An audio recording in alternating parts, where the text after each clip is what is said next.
Very good morning to all of you.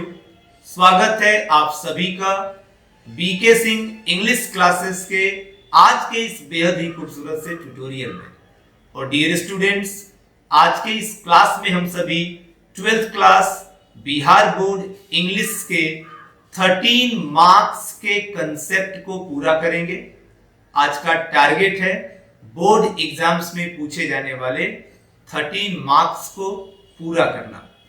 और students, आपको जान के ये बड़ी खुशी होगी कि बीके सिंह इंग्लिश क्लासेस का ये प्लेटफॉर्म अपने आप को एक्सेलरेट करते हुए आपकी पढ़ाई कंटिन्यू कर रहा है यूट्यूब पे।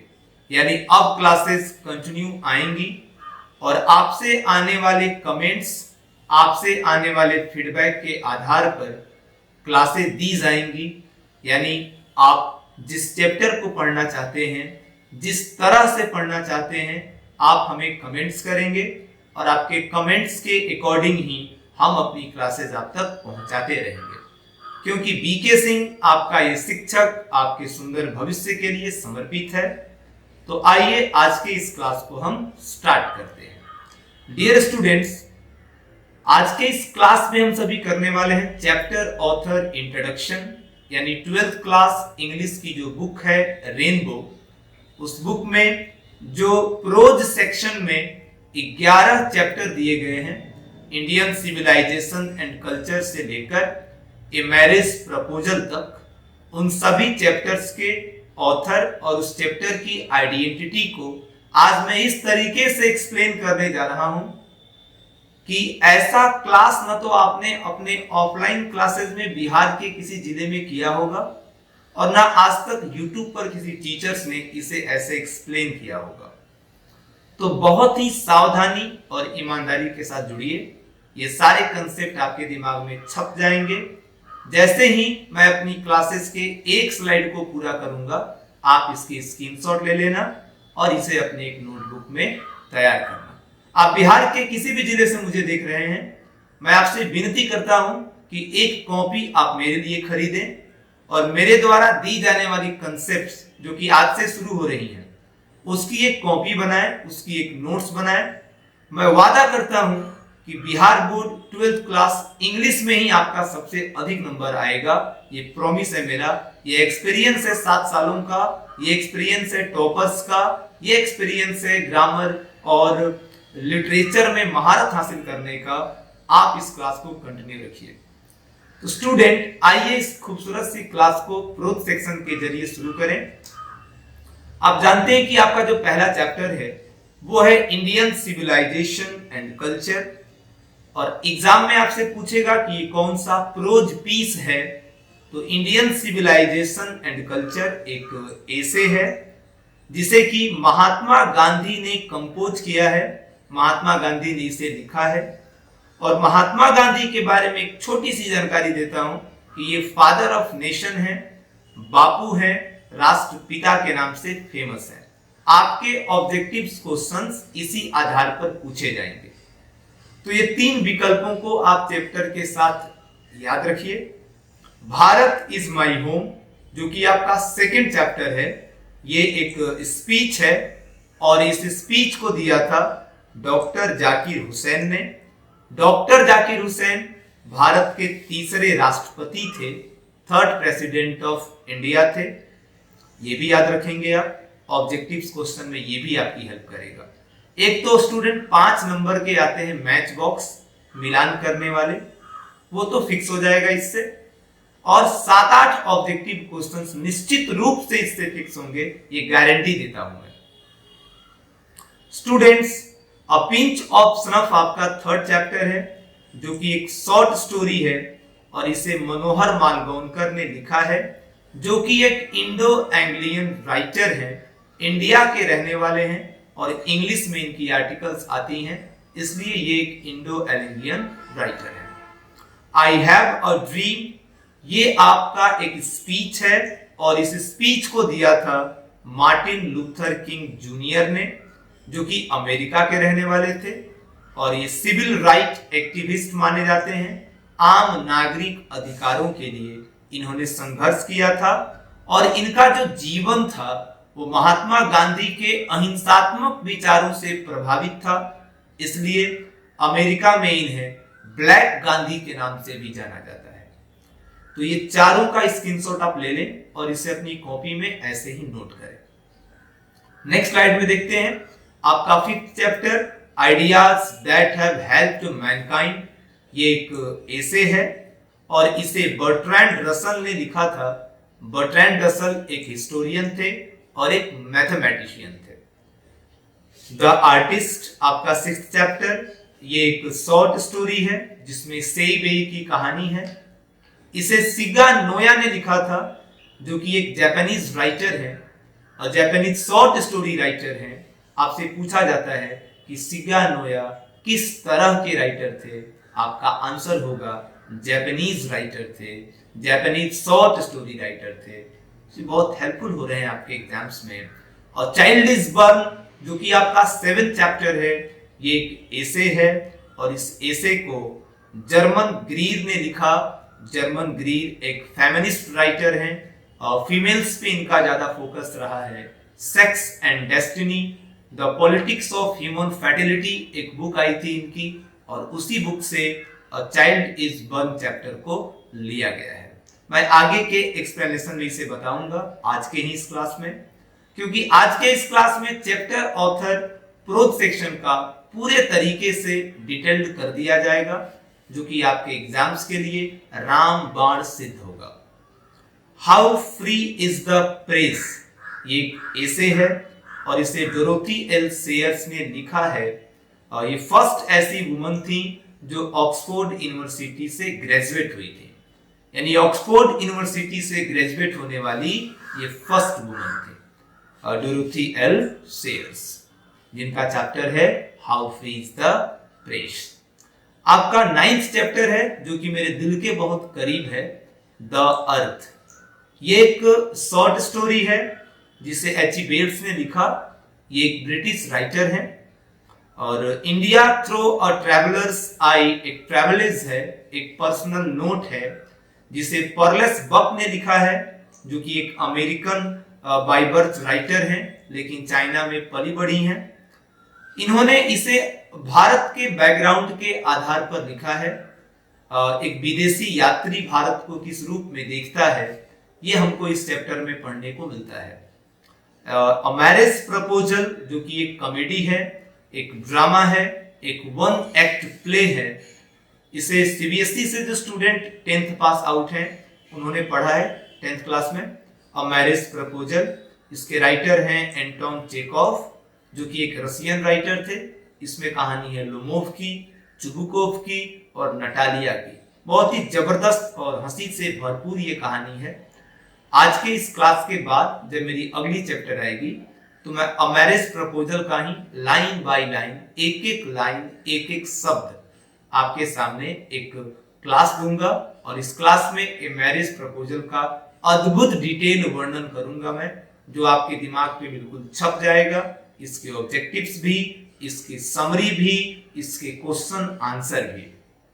ऐसे ही सारे चैप्टर मैं कराने जा रहा हूं आपको अपने इस YouTube चैनल पे। मैं आपको ग्रामर भी पढ़ाऊंगा, मैं आपको आपकी रेनबो बुक भी कवर कराऊंगा, मैं स्टोरी ऑफ इंग्लिश भी कवर कराऊंगा, मैं क्वेश्चन बैंक भी बनवाऊंगा आपसे, मैं मॉडल पेपर भी कराऊंगा।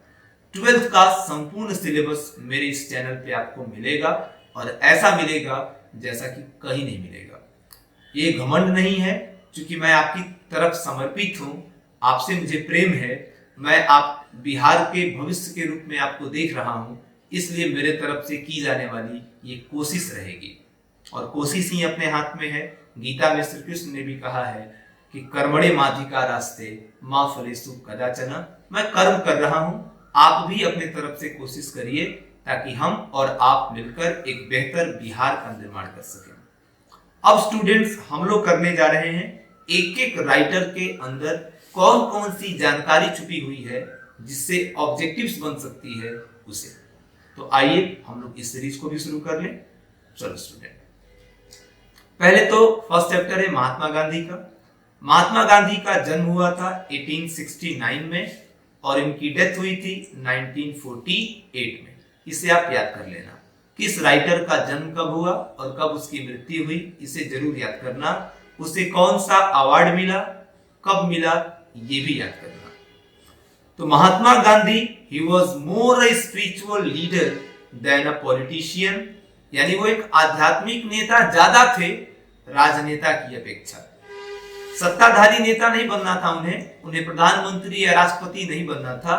अगर वो उनके मन में रहता कि उन्हें राष्ट्रपति बनना है या प्रधानमंत्री बनना है तो किसी की औकात नहीं थी जो उन्हें रोक लेता, क्योंकि लोकप्रियता उस समय, प्रभुता उनकी ज्यादा थी भारतीय राजनीति पर। लेकिन वो एक स्पिरिचुअल लीडर थे, आध्यात्मिक नेता थे। He was an editor of young India. Young India के नाम से एक पत्रिका आती थी और उसी के ये एडिटर थे, उसी के ये संपादक थे। और from 1915 till 1948 he completely dominated from Indian politics। 1915 में आए महात्मा गांधी भारतीय राजनीति में और 1915 से 1948 तक ये भारतीय राजनीति पर छाए रहे, इनका वर्चस्व रहा। He successfully used truth and non-violence as chief weapons। सत्य और अहिंसा को उन्होंने सफलतापूर्वक इस्तेमाल किया अपने हथियार के रूप में, और इन्हीं दो हथियारों की बदौलत ये अंग्रेजों का लोहा लेते रहे। His autobiography, My Experiments with Truth, उन्होंने अपनी जीवनी भी लिखी और उस जीवनी का नाम था My Experiments with Truth, सत्य के साथ मेरे प्रयोग। He died at the hand of a fanatic on 30 जनवरी 1948। 30 जनवरी 1948 को एक कट्टरपंथी के हाथों उनकी मृत्यु हो जाती है। वो दिवंगत हो जाते हैं, उनका देहांत हो जाता है। तो स्टूडेंट्स, अगर Indian civilization and culture chapter से गांधी जी के बारे में कोई प्रश्न अगर आएगा तो इसी के बीच से आएगा। आप इसका स्क्रीनशॉट ले लें और इन चीजों को अपने कॉपी में नोट करें, इन्हें याद करें, और फिर मार्केट में बिकने वाली किताबें या फिर मेरी जो किताब पब्लिश हुई है इंस्पिरेशन, उसे आप ऑर्डर कर सकते हैं और उससे आप अपनी प्रैक्टिस जारी रखिए। और second chapter students, doctor Zakir Hussain. Doctor Zakir Hussain का जन्म हुआ था 1897 में और इनकी डेथ हुई थी 1969 में। डॉक्टर जाकिर हुसैन हैदराबाद में इनका जन्म हुआ था। ये ऑब्जेक्टिव क्वेश्चंस आपके एग्जाम में पूछता है कि डॉक्टर जाकिर हुसैन का जन्म कहां हुआ था, हैदराबाद में हुआ था। He was one of the greatest freedom fighter as well as eminent educationist, यानी वो एक सबसे महान स्वतंत्रता सेनानियों में से एक थे, साथ ही साथ प्रख्यात शिक्षाविद थे, बहुत ज्यादा एजुकेटेड व्यक्ति थे, पॉपुलर व्यक्ति थे। Doctor Hussain was the first Muslim president of India, पहला मुसलमान राष्ट्रपति थे ये भारत के। And he was the president of India who dead in office Delhi. और आप जान के खुश होंगे या फिर हमें गर्व होगा कि डॉक्टर जाकिर हुसैन एक ऐसे राष्ट्रपति रहे जिनका देहांत अपने ही ऑफिस में हुआ, अपने कार्यालय में हुआ, राष्ट्रपति रहते हुए हुआ। Doctor Zakir Hussain become the president of India in 1967। 1967 में 1967 में ये भारत के राष्ट्रपति बने और आप देख रहे हैं कि 2 ही साल ये रहे क्योंकि 1969 में इनकी डेथ हो गई। From 1962 till 1967 he worked as the vice president of India। Bharat के राष्ट्रपति बनने से पहले ये भारत के उपराष्ट्रपति भी थे और उन्होंने बिहार के गवर्नर के रूप में, बिहार के राज्यपाल के रूप में भी काम किया। Doctor Zakir Hussain was the third president of India, Bharat के तीसरे राष्ट्रपति रहे ये, और इन्हें भारत रत्न, जो कि इंडिया का सबसे सर्वोच्च सिविलियन अवार्ड है, नागरिक सम्मान है, वो इन्हें 1963 में मिला। 1963 में एक भारतीय के लिए ये बड़े गर्व की बात होती है, उसे भारत रत्न मिलता है। डॉक्टर जाकिर हुसैन को भारत रत्न दिया गया। He was dead in 1969 at the age of 72, new Delhi, India. 72 साल की उम्र में उनकी डेथ हो जाती है 1969 में अपने ही ऑफिस में, राष्ट्रपति कार्यालय में, दिल्ली में। तो अगर डॉक्टर जाकिर हुसैन से संबंधित प्रश्न आपके एग्जाम में आते हैं तो इसी में से होंगे। आप इसकी स्क्रीनशॉट ले लीजिए और वहीं पर आप इसे अपनी कॉपी में नोट कीजिए। थर्ड चैप्टर की ओर बढ़ते हैं और थर्ड चैप्टर था हमारा ए पिंच ऑफ स्नफ, जिसे लिखा था मनोहर मालगोंकर ने। मनोहर मालगोंकर का जन्म 1913 में हुआ और इनकी डेथ 2010 में हुई। मनोहर मालगोंकर एक इंडियन ऑथर थे, भारतीय राइटर थे, जो कि फिक्शन एंड नॉन फिक्शन दोनों लिखते थे। He was born in 1913 in Mumbai. He is well-known novelist and short story writer with over 25 publications. एक पब्लिकेशन के साथ लेखकों की जिंदगी गुजर जाती है, लेकिन मनोहर मालगोंकर साहब ने 25 पब्लिकेशन के साथ काम किया। वो एक शॉर्ट स्टोरी राइटर भी थे, वो एक नोवेलिस्ट भी थे। Distant drum, the princess, a band in the Ganges and Bombay beware, ये उनकी कुछ खास रचनाओं के नाम है जो आपके एग्जाम में जरूर पूछे जाते हैं कि ये बुक किसने लिखी थी। तो फिर मनोहर मालगोंकर का नाम आएगा ऑप्शन में, आप उसे टिक करिएगा। मनोहर मालगोंकर को इंडो एंग्लियन राइटर भी कहा जाता है। इंडिया के रहने वाले थे, इंग्लिश में लिखते थे। और इनका जो चैप्टर था ए पिंच ऑफ स्नफ, एक शॉर्ट स्टोरी था जिसे contemporary Indian short stories in English, समकालीन भारतीय कहानियों से इसे लिया गया था। चैप्टर 4 की तरफ बढ़ते हैं। चैप्टर 4 है मार्टिन लूथर किंग जूनियर द्वारा लिखा हुआ आई हैव अ ड्रीम। और मार्टिन लूथर किंग जूनियर के बारे में जानते हैं स्टूडेंट। इनका जन्म हुआ था 1929 में, डेथ हुई थी 1968 में। Martin Luther king junior American थे, वहां के बैप्टिस्ट मिनिस्टर थे। ये कैथोलिक धर्म का प्रचार प्रसार करने वाला बनाया गया था इन्हें, और आम नागरिक अधिकारों के लिए इन्होंने संघर्ष किया था।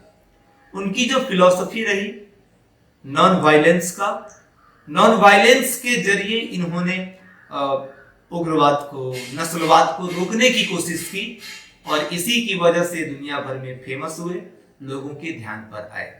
गांधी जी के विचारों से ये प्रभावित थे, इसलिए अमेरिका में इनको ब्लैक गांधी के नाम से जाना जाता है।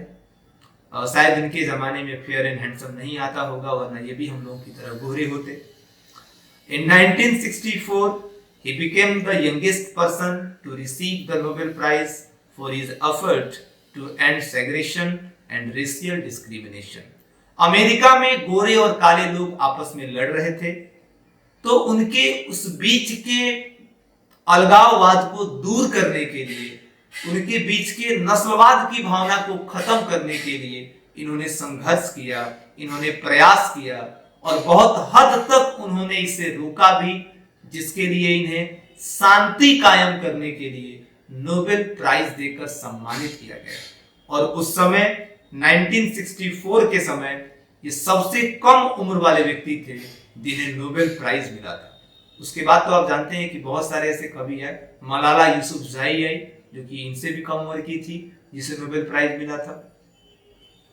Martin Luther king junior was one of the greatest orators in American history. America के इतिहास में जितने भी महान ओरेटर्स हुए, जितने भी महान वक्ता हुए, उन्हीं में से एक रहे हमारे प्यारे काले से मार्टिन लूथर किंग जूनियर। तो मार्टिन लूथर किंग जूनियर एक बहुत बड़ा नाम है अमेरिकन हिस्ट्री में, और इन्होंने बहुत कोशिश की अलगाववाद की आंधी को रोकने की, इसलिए बड़े सम्मान के साथ इनका नाम भी लिया जाता है। इस स्पीच को, आई हैव अ ड्रीम को, इन्होंने 1963 में दिया था अब्राहम लिंकन के मेमोरियल पर। अब आगे की तरफ बढ़ते हैं, आप चाहें तो इसका स्क्रीनशॉट ले सकते हैं। अब बर्ट्रैंड रसल की तरफ आ रहे हैं हम लोग। बर्ट्रैंड रसल जिन्होंने हमारा 5th चैप्टर लिखा है ideas that have helped Mankind. इनका जन्म हुआ था 1872 में और डेथ हुई थी 1970 में। 98 साल की जिंदगी इन्होंने जी। ये एक ब्रिटिश फिलोसोफर थे, हिस्टोरियन थे, मैथमेटिशियन थे, समाज सुधार की तरफ बोलने वाले थे, पैसिफिस्ट थे और रेशनलिस्ट थे ये 20th सेंचुरी के। बहुत सारी आइडेंटिटी इनके साथ जुड़ी हुई है और कमेंट भी करते थे वो बहुत सारे टॉपिक्स के ऊपर। उनके कमेंट होते थे सेक्स के ऊपर, लिंग के ऊपर, मैरिज के ऊपर, पॉलिटिक्स के ऊपर, रिलीजन के ऊपर, एजुकेशन के ऊपर। बहुत सारे इन्होंने कमेंट्स जारी किए हैं, बहुत ही प्यारे प्यारे कमेंट्स, रिमार्केबल कमेंट्स। यानी ये बात करते थे, टिप्पणी करते थे, सरकार और समाज का ध्यान आकर्षित करते थे अपने एसेज के माध्यम से इन सब चीजों पर। 1950 में इन्हें नोबेल प्राइज देकर सम्मानित किया गया और उनकी जो राइटिंग्स थी, उनके जो लेख थे, वो एम्फेसिस करते थे, वो जोर डालते थे, बल डालते थे रीजंस के ऊपर, कारणों के ऊपर, इंटेलिजेंस के ऊपर, बौद्धिक क्षमता के ऊपर, ह्यूमन हैप्पीनेस के ऊपर, मानव की खुशी के ऊपर बल देते थे, शांति पर बल देते थे और आजादी पर बल देते थे। तो बहुत ही फेमस थे बर्ट्रैंड रसल, बहुत एजुकेटेड भी थे। 98 साल की जिंदगी भी चाचा जी ने जी थी। तो ये चाचा बहुत अच्छे थे और इस चाचा के जीवन से अगर कोई प्रश्न आएगा तो आप इन्हीं टॉपिक में से याद करो, इन्हीं से क्वेश्चंस आपके एग्जाम्स में आएंगे। बचा ही क्या है, मैंने सारा कुछ यहाँ पे मेंशन किया है, आप इसकी स्क्रीनशॉट ले लें। अब नेक्स्ट की ओर बढ़ते हैं। नेक्स्ट है सिगा नोया, जिन्होंने द आर्टिस्ट लिखा। इनका जन्म 1883 में हुआ, डेथ इनकी 1971 में हुई और ये एक celebrated Japanese short story writer थे। बहुत ही सेंसिटिव थे, संवेदनशील थे ये, और वो लोगों के बारे में और संस्कृति के बारे में लिखते थे। बाद में इन्हें जापान की गवर्नमेंट ने ऑर्डर ऑफ कल्चर के नाम से एक सम्मान दिया, एक पुरस्कार दिया। ये भी इनके लिए बड़े सम्मान की बात थी और होना भी चाहिए। अगर कोई डिजर्व करता है तो हमें उसका इज्जत, उसका सम्मान समाज में बढ़ाना चाहिए, ताकि उसे देख करके भी लोगों के अंदर ऐसी भावनाएं आए। आखिर भगत सिंह फांसी पे क्यों चढ़ गए थे? क्योंकि वो इनकलाब की भावना लाना चाहते थे। वो चाहते थे कि उनके मर जाने के बाद, उनके शहीद हो जाने के बाद लोग इस शहादत को भूले नहीं और उनका खून उबल जाए, वो स्वतंत्रता के लिए लड़ना शुरू कर दे। ऐसा होना चाहिए। 7th चैप्टर की ओर बढ़ते हैं, जो कि जर्मन ग्रीर द्वारा लिखा गया था, जिनका जन्म 1939 में हुआ। डेथ कोई मेंशन नहीं है किताब में कि डेथ इनकी कब हुई थी।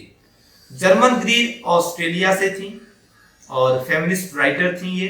बहुत सारी बुक्स लिखी उन्होंने और अपने बुक में इन्होंने सोशल और कल्चरल यानी सामाजिक और सांस्कृतिक जो स्वरूप है औरतों के जीवन का, उसे बताया है। ये जो चैप्टर है चाइल्ड इज बर्न, ये एक उद्धरण है, एक छोटा सा हिस्सा है सेक्स एंड डेस्टिनी चैप्टर से, बुक से, जो कि इन्हीं के द्वारा लिखा गया था। डोरोथी एल सेयर्स, जिन्होंने how free is the press लिखा। इनका जन्म 1893 में हुआ और इनकी डेथ 1957 में हुई।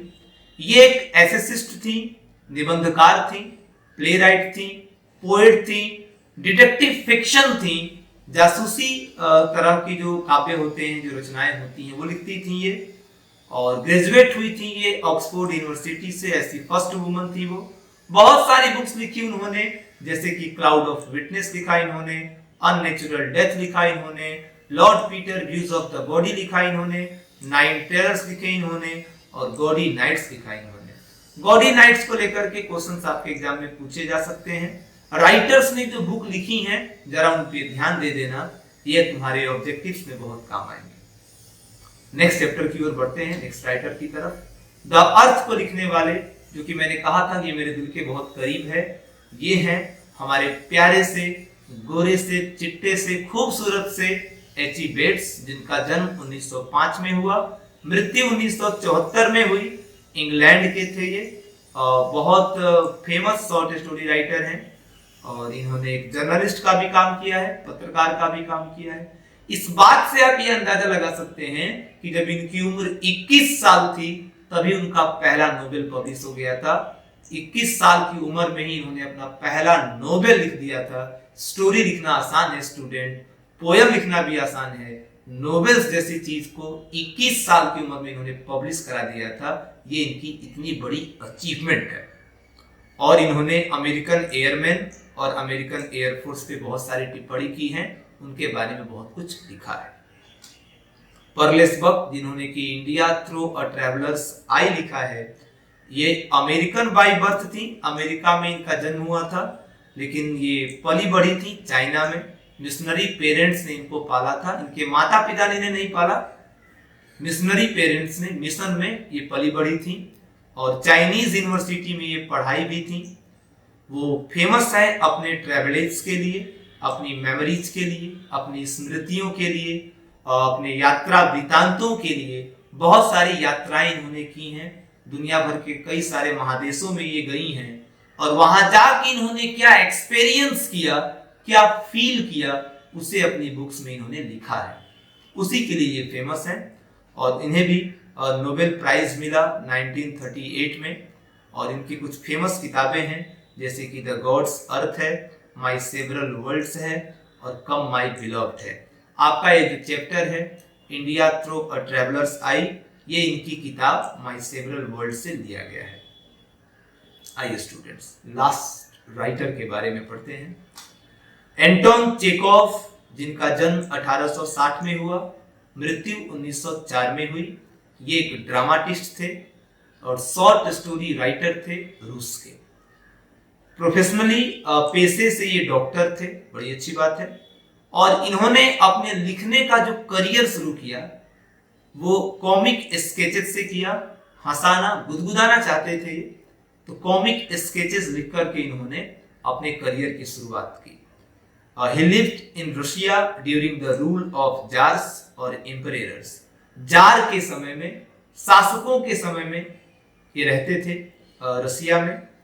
और इनके जो काम हैं वो बिल्कुल सटीक पिक्चर दिखाते हैं रूस के।